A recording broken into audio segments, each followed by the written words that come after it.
नमस्कार मित्रांनो, सोमवती अमावस्या 2026 सोमवती अमावस्येला ग्रहणाचे सावट या काळात काय करावे आणि काय टाळावे जाणून घ्या. नमस्कार मित्रांनो, श्री स्वामी समर्थ.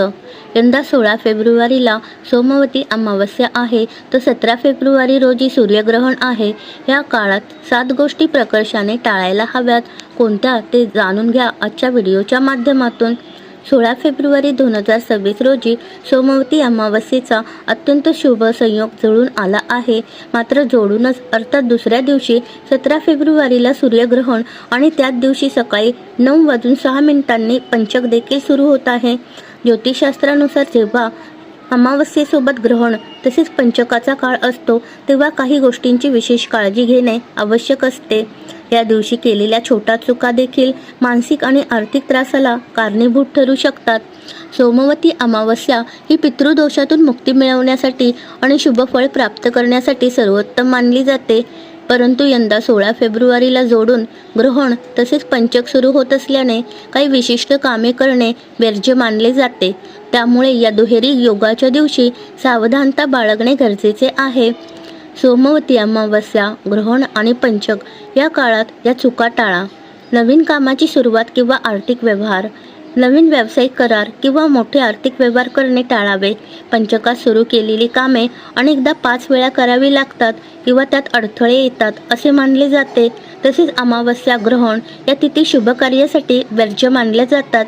घर बांधणे किंवा दुरुस्तीची कामे, या काळात लाकूड गोळा करणे, घराचे छत ढाबाळ टाकणे किंवा घराच्या दुरुस्तीचे काम सुरू करू नये. यामुळे वास्तुदोषाची भीती असते आणि घराचे नुकसान होण्याची शक्यता असते. दक्षिण दिशेला प्रवास टाळावा.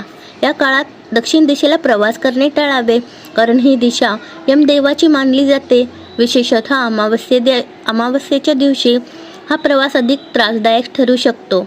पलंग किंवा गादी खरेदी करणे, शास्त्रानुसार या काळात खाट, पलंग किंवा गादी खरेदी करणे किंवा तयार करणे वर्ज्य आहे. असे केल्याने कुटुंबात आजारपण किंवा मानसिक अशांती येऊ शकते.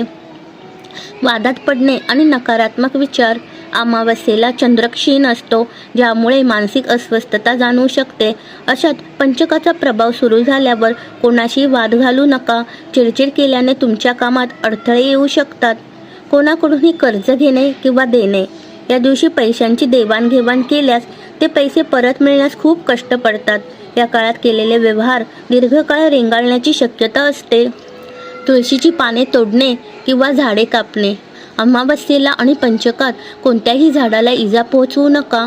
तुळशीची पाने तोडणे देखील महापाप मानले जाते. पूजेसाठी आदल्याच दिवशी तुळशीची पाने तोडून ठेवावीत. शुभ परिणाम मिळवण्यासाठी या गोष्टी करा. सकाळी 9 वाजेपूर्वी स्नान आणि दान उरकून घ्या. पितरांच्या नावाने तर्पण किंवा अन्नदान करणे अत्यंत फलदायी ठरेल. ओम नमः शिवाय या मंत्राचा जप करावा, ज्यामुळे अमावस्या, ग्रहण तसेच पंचकाचा कोणताही नकारात्मक प्रभाव तुमच्यावर पडणार नाही. धन्यवाद.